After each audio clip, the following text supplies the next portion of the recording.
2025 starting with a massive bang with key labor market data due out of the United States in the form of non-farm payrolls and more. Is the dollar going to continue its strong run, how it left off in 2024, to carry that through this year, guys? Ken Chigbo back with another E8's market fundamental update. Let's jump straight into this. So guys, happy new year, baby, 2025. Whew. We saw some exciting end to the year of 2024, powerful flows into the greenback. And to be honest, this year we could see very much the same. Okay, this week, if we're focused on labor market data, okay, in terms of general sentiment, we know the wind has been in favor of the greenback, helping it further to its travels to the north, given the expectation of Trump coming in, his policies, deregulation, tax cuts, trade tariffs. A lot of what Trump is expected to do is going to be inflationary, okay, and it's going to keep the FOMC at bay from further rate cuts. So, you know, other major central banks are already cutting.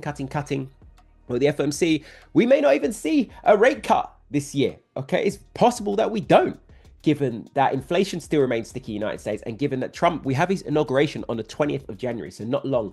Fireworks are expected from the get-go as soon as he comes into office. I know he's expected about 20 sort of orders. I know he wants to hit the ground running, as I keep saying. So all of this will be on the FOMC's mind. Remember, the back end of last year, we finished with a hawkish tone from the FOMC in terms of they cut rates, but they essentially threw cold water on market expectations for more rate cuts in 2025 that markets were pricing in. So if we have a look at the dollar here, as you can see, this is on the monthly view, strong run so far, 1, 2, 3, incredible performances for October, November, and obviously December there. With January, we've started already in the green. Now, as expected, you know, we were looking for all those weeks. We were looking for the price to head into 109, and we did exactly that. We spiked in towards that psychological 109.50 area. Now we're at a bit of a crossroads because, as you can see, looking left here, massive area of resistance we encountered there in July 2022, and there again in August before we sort of managed to break out, pull back, and then extend it to the north. I believe, in my opinion, obviously we're going to trade what we see depending on the data, but I do believe the dollar has capability of poking through again this week, potentially in towards 110. Now, when we look at the labor market data in the United States, the labor market remains impressive. It remains beautiful. Labor market's tight. Decent amount of jobs are still being added. When we look at the previous non-farms, over 200K. Obviously, that previous reading was due to the strikes at the ports and the hurricane, but the labor market remains solid. When you look at the unemployment rate, obviously it ticked slightly higher to 4.2%, but this is still strong. What's really interesting is, or really supportive of this narrative about inflation in the United States, is average earnings.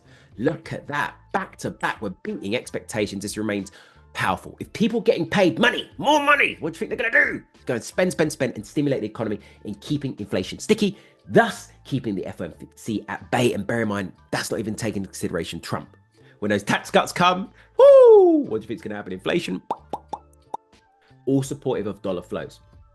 When you think from a big institutional perspective, big player, look, yields are higher in the United States. The economy is stable in the United States. Why would you want to put your money elsewhere in other major economies such as the Eurozone, which is faltering? Hence why Eurodollar's on a fast train down to the south, to the deep sunny south, to parity. You know, I've been calling that. A number of people have been calling me crazy, but you know, look at the large disparity, the large divergence economically and on a monetary policy level. So I think with the dollar here, if we look on it on the daily, obviously, as you can see, run into that psychological resistance there. I'd like to see this region holding, but it's possible that we could pull all the way back, you see, to this top area here. So let's put a line there around that psychological 108.50. It's possible that we pull back there ahead of the non-farm payrolls, all this labor market data. Obviously, we're getting kicked off with jolts. All right, usually just sets a bit of a tone. ISM service is important as well. So all of this is going to be key in further driving the greenback to the north. I have no suggestion, in my opinion, that we're going to see, or no reason to believe that we're going to see a massive sharp downturn in the picture, the state of the labor market. So I'd like to see something like that. Dips buying around this current area, push, and then in towards 110, see how we deal there, guys. At the end of the day, we are at a crossroads though. So this data is very much going to be the driving force of what happens next with the dollar. So another massive week yet again, kicking off 2025 for the greenback. Now, expect some volatility as well for Euro because we do have key inflation data from Germany and the Eurozone as a whole. Now, we know, I've said to you guys for many months now, right? Since doing these videos, I've said to you how the Eurozone's in a, I was going to say a bad word there, is in a crappy situation because growth is slowing down majorly in the Eurozone. We're seeing it with key PMIs, right? PMIs on a services level, on a manufacturing level. The Eurozone is clearly slowing down. We're seeing large outflows from the Euro and more favoring towards obviously into the greenback when you look at putting the economy side by side, especially other major economies as well. Now, they are in a situation of what's known as stagflation, where growth is low, slowing down clearly, but then prices, inflation is still sticky. So at the end of the day, if the economy is contracting or shrinking, but then price of goods and services is still high, what do you think that's going to be doing to consumers and businesses? Bear in mind that the economy is already shrinking.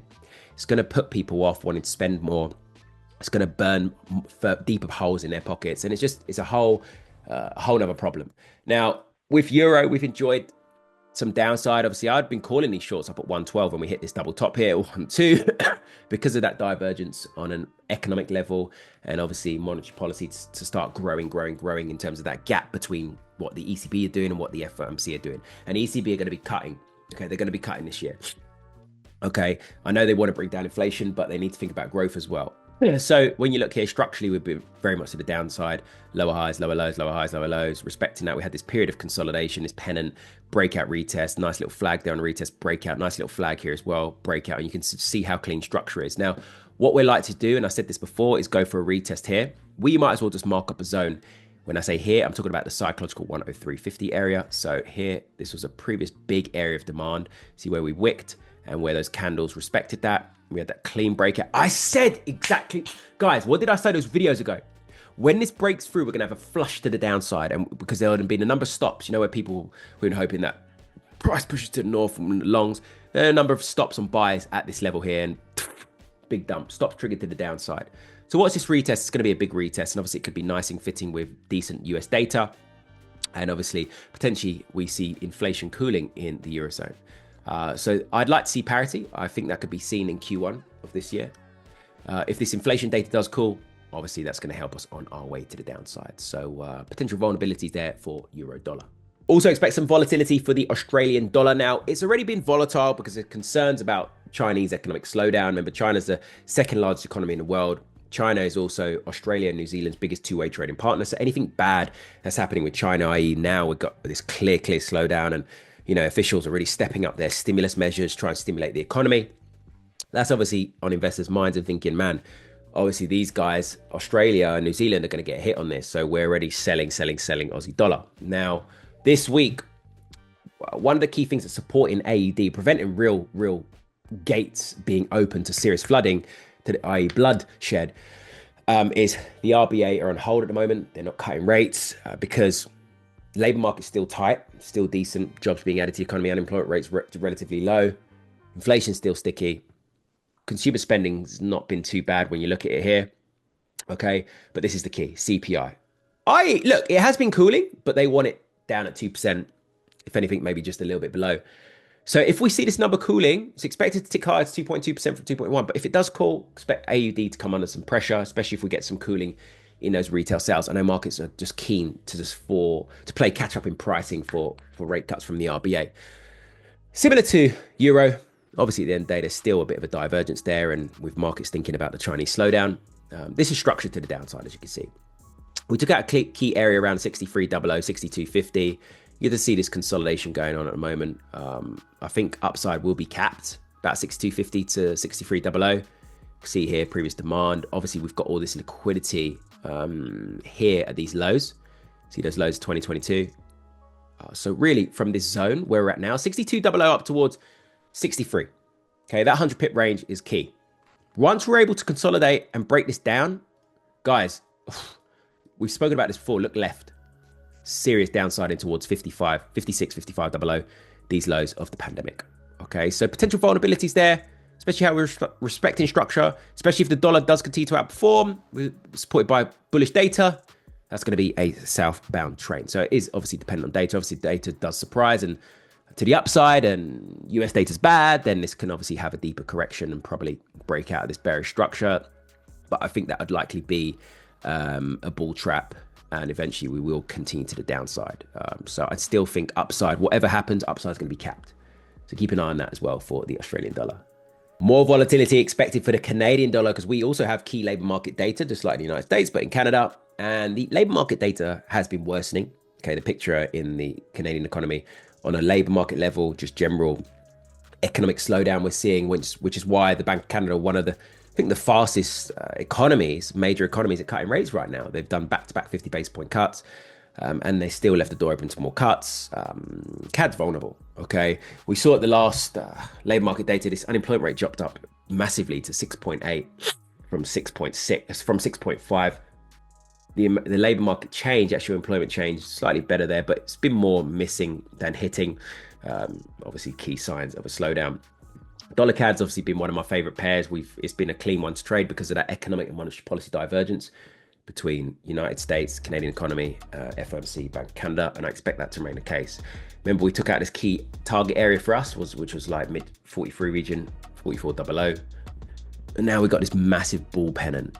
Now, if we were to go by the textbook and measure this pennant pole, it's just shy of 400 pips on a break, taking us into 4800. Now, I obviously been targeting 4650, 4700 for a while.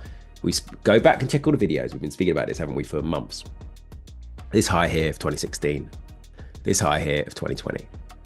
I'm very much in favor of these longs still. It's a nice opportunity here. I think what we'll do is try and take out this high, use it as new support. Then we're gonna have a clean run, about 200 going on 300 pips. In my opinion, obviously that's my opinion, guys. All right, obviously it's not financial advice, but that's what I believe will happen, especially if we get poor CAD data and good data from the United States. Last but not least, expect some volatility for the Swiss franc CHF as well, because we do have CPI data now. This is important because Swiss inflation's been cooling. Risks of deflation on a lower time frame, as you see on the month-to-month basis there. We're at the last reading contraction 0.1. We've seen as low as minus 0.3, which is one of the reasons why the S&B have also been cutting consecutively, and they've left the door open to more cuts. They even spoke about potentially negative rates again to try and tackle the falling inflation, obviously, in the growth slowdown. Now, when you look at dollar Swiss, again, there's a massive monetary policy and economic divergence between Swiss, S&B, United States, FOMC. Now, look at this madness here. I remember we spoke about this a few videos ago as well. This double bottom, 1, 2, okay, 8400, this neckline here, which we're heading towards at 9200. And when you measure the neckline, it takes up towards parity, back towards 1, which I can see equal. Okay, $1 gets you 1 Swiss franc. At the moment, obviously, we're below that. So I expect that to happen, in my opinion, given this growing economic monetary policy divergence. On a daily, you can see we had a big breakout here, this inverse head and shoulders, left shoulder, head, right shoulder, breakout, retest, bam, flag, bull flag, breakout. Took out this high here, 8900, this resistance, demand, former supply, new demand. And then we've got this other left shoulder, head, right shoulder there, in my opinion, neckline. Either way, supply here, former supply, new demand. Watch this retest, guys, okay, at the psychological 90. I think that should hold, and we could play out for this potential big, nice swing / position trade, okay? Again, in my opinion, very much dependent on, obviously, CPI data here from Swiss franc and also data from the United States. So a big start to 2025. Have an amazing and blessed week, and I'll catch you on the next video.